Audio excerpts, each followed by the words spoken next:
অসম শিক্ষক নিযুক্তিৰ লগত জড়িত এটা গুৰুত্বপূৰ্ণ খবৰ এই ভিডিঅ'টোৰ যোগেদি জনাব বিচাৰিছোঁ। আপোনালোকে স্ক্ৰীনত নিশ্চয় দেখিছে গুৱাহাটী হাইকোৰ্টৰ কেছ নাম্বাৰ আপোনালোকে স্ক্ৰীনত নিশ্চয় দেখিছে আৰু এই কেছটোৰ এটা জাজমেণ্ট শেহতীয়াকৈ যোৱাকালি প্ৰকাশ পাইছে আৰু এই গোচৰটোৰ প্ৰসংগতে কি কাৰণে মেধা তালিকা প্ৰকাশ কৰা হোৱা নাই সেই কথাটো উত্থাপন হৈছে। অৱশ্যে এই যিটো গোচৰ ৫৫৫০টা LPUB গোচৰৰ লগত জড়িত নহয়, ৫৫৫০টা যিটো পদ আছে LPUB তাৰ লগত জড়িত কেছ নহয়।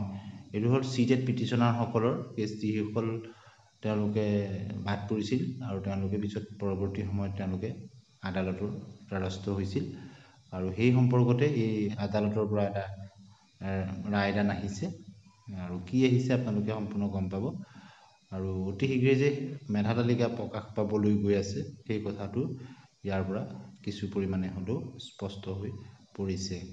আপোনালোকে অৰ্ডাৰটো দেখিছে, mister U Sharma, learned counsel for the respondent submitted the provisional merit list has been prepared and director needs the approval of the government to publish the same. Mr. U. Sharma shall obtain instruction from the respondent number 1 as to why approval for publishing the provisional merit list has not been given till today. List the matter 27/2/2025. পৰৱৰ্তী hearing 27/2/2025 আছে। কি কাৰণে provisional merit list প্ৰকাশ কৰা নাই সেই সন্দৰ্ভত ইয়াত কথাটো উত্থাপন কৰা হৈছে। গতিকে ৫৫৫০টা পদৰ মেধা তালিকা কেতিয়াকৈ প্ৰকাশ পাব বা ফিজিকেল ডকুমেণ্ট ভেৰিফিকেশ্যন কেতিয়াকৈ প্ৰকাশ পাব সেই সম্পৰ্কত শিক্ষা বিভাগৰ ফালৰ পৰা বৰ্তমানলৈকে কোনো আপডেট অহা নাই আৰু ইতিমধ্যে PWD সকলৰ যিটো ফিজিকেল ভেৰিফিকেশ্যন হৈ গৈছে আৰু যদি মেধা তালিকা প্ৰকাশ নাপায় তেতিয়া পৰৱৰ্তী সময়ত নিশ্চয় জেনেৰেল কেণ্ডিডেটসকলৰ ভেৰিফিকেশ্যন হোৱাৰ সম্ভাৱনা আছে। হয়তো জেনেৰেল ভেৰিফিকেশ্যন নোহোৱাকৈ মেধা তালিকা প্ৰকাশ কৰিব পাৰে।